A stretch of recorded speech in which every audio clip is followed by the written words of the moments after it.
This is the lesser known yet inspiring journey of a sadhaka turned Swami who lived during the British era. Initially working as a clerk at the Madras post office, he later became a revered spiritual figure enshrined in present day Chennai.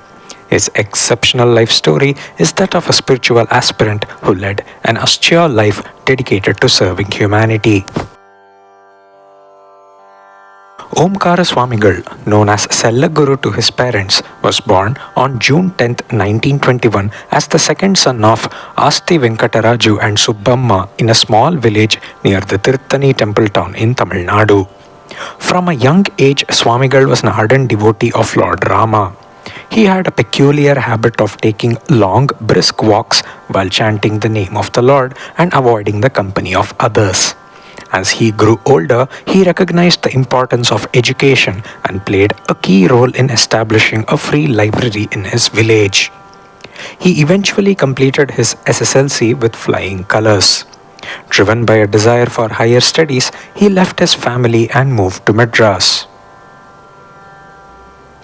Arriving in Madras in 1939, Swamigal applied for a junior intermediate course at the renowned Pachayappa College. Despite being a bright student, he faced financial hardships. However, he secured a scholarship with the assistance of a kind businessman who also provided him with accommodation on Nainiappa Naikan Street. The city contributed to his spiritual growth, granting him access to various spiritual texts at the Kannimara Public Library in the Egmore neighborhood. In addition to his regular chanting of Ramanama, he attended spiritual discourses. In 1942, he applied for a BA at Loyola College but had to discontinue his education due to financial constraints. He later found work as a clerk at the Madras post office. Despite his spiritual austerities, Swamigal became deeply affected by the plight of the poor people. During the Allies' Burma campaign in World War II, many Burmese refugees arrived in Madras by train. Swamigal played a vital role in receiving and accommodating them with free food and shelter in the Chetpet area. The famous Burma Bazaar, once a marketplace for their goods from Rangoon, still exists as a reminder of this event. Moved by the suffering of the poor and the need to uplift and educate Harijans, Swamigal established a social organization in 1946.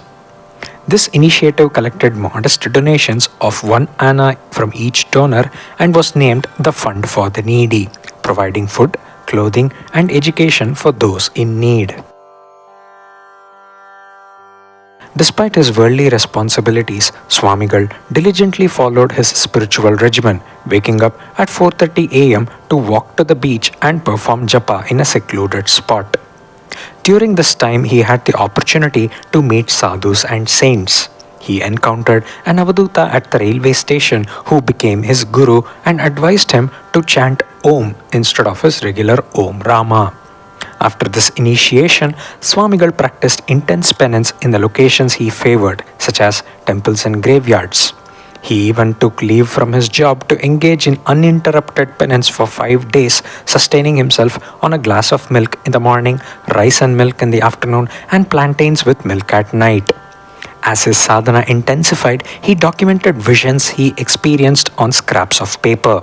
His 5-day sadhana then extended to 24 days, during which he survived solely on neem leaves and milk. Ultimately, Omkara Swamigal attained Nirvikalpa Samadhi with his guru, bringing him back to a normal state.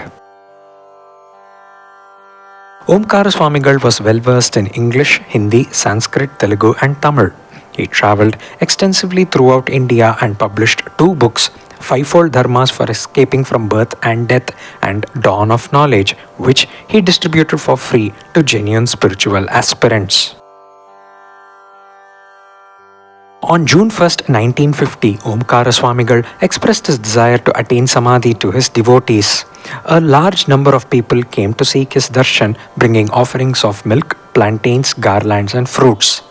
After a brief period in Samadhi, on June 20th, he returned to a normal state, cast aside all adornments from his body before a crowd of 50,000 and declared that he would remain in a state of Samadhi forever. Thus, on June 24, 1950 at 10 pm, devotees witnessed a light emanating from his forehead, and at the stroke of midnight, Omkar Swamigal attained Samadhi. On October 1, 1949, during Vijayadashami, Swamigal founded an ashram, Jnanodaya Alayam, where his mortal remains are enshrined. His Samadhi features 5 steps representing the fivefold path to liberation: Bhakti, Japa, Dharana, Dhyana, and Samadhi. This Samadhi shrine is in Dr. Subbaraya Nagar within the Kodambakam area of Chennai. Om Shri Gurubhyo Namaha.